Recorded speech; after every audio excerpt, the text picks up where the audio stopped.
बीच का एक मज़ीद फ़ी का बाब है, वो है इफ़अल्ला। अक्सर कलर्स के लिए आता है वो, जैसे इस्वद्दा काला हो गया, इब्यद्दा सफ़ेद हो गया, अहमर्रा लाल हो गया वग़ैरह। चूँकि बहुत ही कम आया कुरान में, इसलिए हमने उसको छोड़ दिया। इंशाअल्लाह जब आप पढ़ेंगे तो या आगे लेवल्स में उसको सीख लेंगे। आते हैं अब हम नुक्ते तालीम की तरफ। नुक्ते तालीम में हम इसी बात की तरफ आएंगे कि क्या हमने कुरान को हिदायत की किताब बनाया है।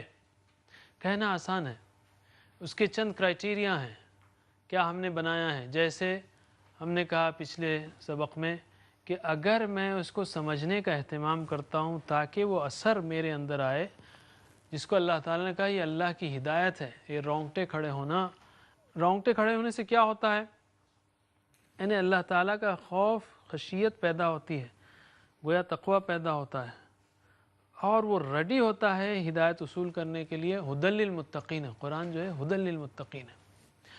तो कुछ और हम आपको क्राइटेरिया देना चाहते हैं। अगर कुरान के बारे में मेरा तासुर ये है कि मैं तर्जुमा पढ़ चुका हूँ, सीधी सादी किताब है कुरान, मैं उसके मज़ामीन को जानता हूँ, अगर मेरा एटीट्यूड ये है तो हिदायत में तरक्की का रास्ता बंद।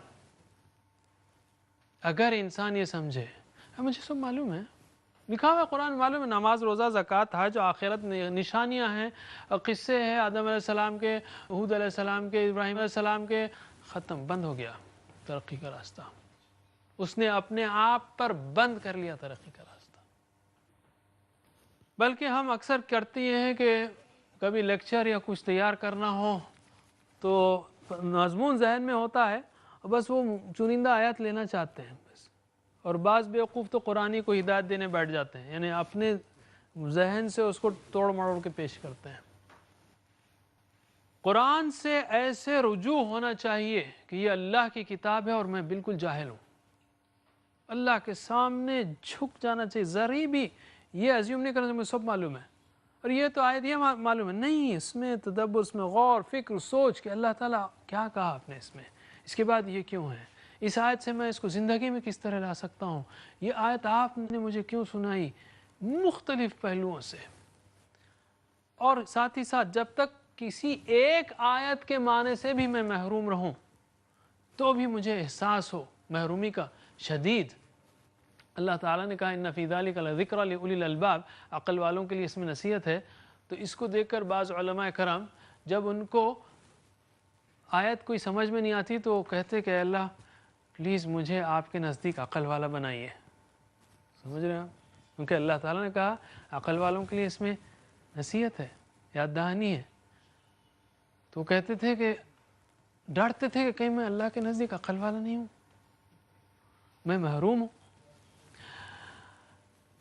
एक और मिसाल जो इससे पहले हमने दी तारों की, ऑर्बिट्स की, जो ग्रेटनेस है कुरान में, जैसे जैसे आप कुरान को पढ़ते जाएंगे, तदब्बुर करते जाएंगे, गौर करते जाएंगे, तफासिर पढ़ते जाएंगे, वैसा वैसा कुरान तफासिर तदब्बुर में मदद देती हैं, वैसा वैसा कुरान खुलता चला जाएगा। वो एटीट्यूड अगर मैं लेकर चलता हूँ तो मैंने कुरान को हिदायत की किताब बनाया है। एक और बहुत ही दिलचस्प मैं आपको क्राइटेरियन देना चाहता हूँ। आपने फ़र्ज़ कीजिए बेहतरीन दर्स सुना, मज़ा आ गया, आपको बहुत असर हुआ, या बहुत अच्छी तफसीर पढ़ी, बहुत मज़ा आया। अगर उसके इख्तिताम पर, वो दर्स सुनने के इख्तिताम पर अगर आपका जुमला ये है क्या ज़बरदस्त दर्स था भाई, तो अभी आप कुरान तक नहीं पहुँचे, अभी आप मुदर्रिस तक ही पहुँचे हैं, मुफस्सिर तक ही पहुँचे हैं। जिस दिन आपकी ज़बान से यह निकलेगा क्या आयात हैं अल्लाह ताला की, हम कहेंगे अब आप कुरान तक पहुँचे हैं, अब आप कुरान में आ रहे हैं। देखिए, आप अल्लाह ताला से मांगिए, उससे जुड़िए। मुफस्सिरीन एक्सप्लेन कर रहे हैं बेशक, लेकिन आप अगर यहीं पर हैं, दरबारियों तक ही हैं, अभी बादशाह तक नहीं पहुँचे। कुरान से ताल्लुक़ होना है, कुरान को हिदायत की किताब बनाना है, उधर देखिए आप। अल्लाह ताला से दुआ है कि वो हमें ہمارا تعلق قرآن سے مضبوط تر اور ایسا بنا کہ ہمیں اس سے مسلسل ہدایت ملتی رہے، نشانیاں ملتی رہیں، ہمارا دل نور سے بھرتا رہے، ہدایت سے بھرتا رہے۔ ناظرین، انشاءاللہ اگلے سبق میں آپ سے پھر ملاقات ہوگی اسی موضوع پر، یعنی قرآن کو کیسے سمجھا جائے تاکہ ہم اسے اپنی زندگی میں لائیں۔ ہمیں یقین ہے کہ انشاءاللہ آپ اگلے پروگرام میں ضرور حاضر ہوں گے۔ اسی پر آج کا سبق ہم ختم کرتے ہیں۔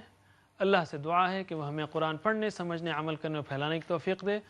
سبحان اللہ وبحمدہ، سبحانک اللہم وبحمدک، نشہد ان لا الہ الا انت، نستغفرک ونتوب الیک۔ والسلام علیکم ورحمۃ اللہ وبرکاتہ۔